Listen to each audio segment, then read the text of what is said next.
Hi, welcome back on lesson 11. So today I'm going to be looking at connecting adverbs and frequency. So connecting adverbs, what is it? It means that when you're speaking about something, when you are talking about something, you want to give a continuation or a reason for that point that you're trying to get across. So we use so many words to do that, to help us expand our ideas, expand our reasonings and our explanations.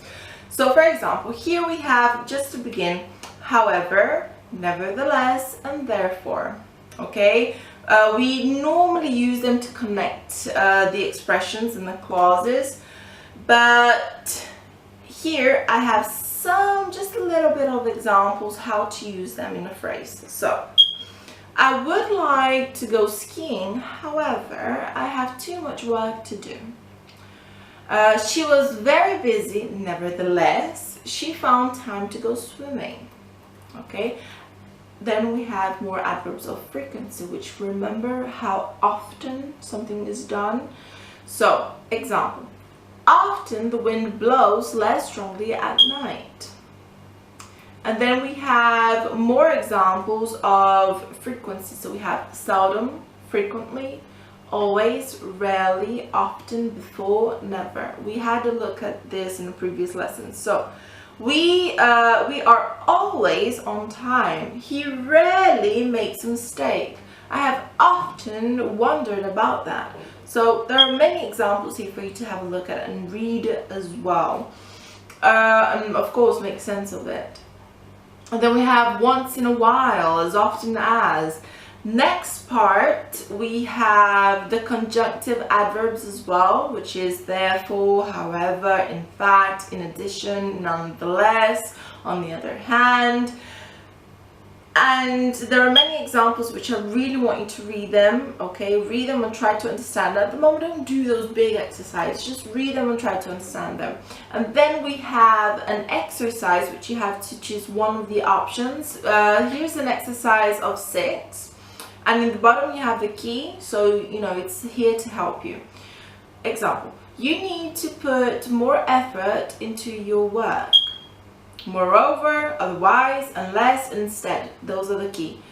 To continue, you won't get a passing grade. So you need to put more effort into your work. Moreover, you won't get a passing grade.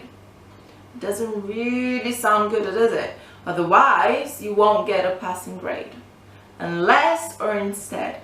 So choose one wisely, okay? And here in the bottom we have a grid of so many other different ones. So I'm going to read them out so you can practice the pronunciation. But as a homework, because there are so many, I would like, there's 4 columns. I would like for you to choose 2 of each, so you make phrases out of them. Okay, so 2 of each color is 2, 4, 6, 8. So 8 phrases just for you to practice. And of course, if you want to do more, do it. Let's go.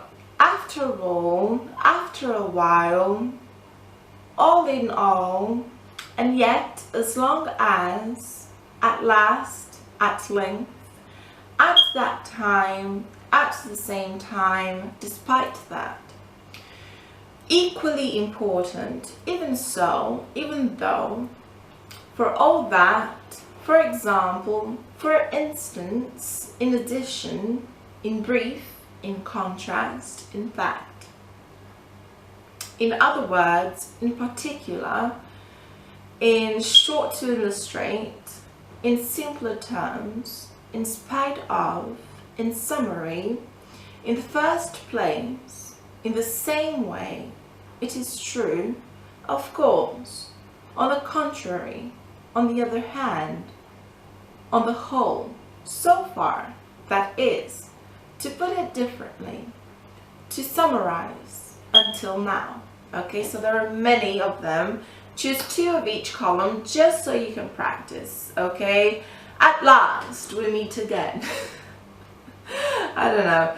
Choose something. You don't have to make a huge phrase, but choose something that you are able to understand and do it correctly at least. Next, lesson 12, we have the auxiliary and stative verbs. So we're going to have a look at that on the affirmative, negative, and interrogative. See you soon. Bye.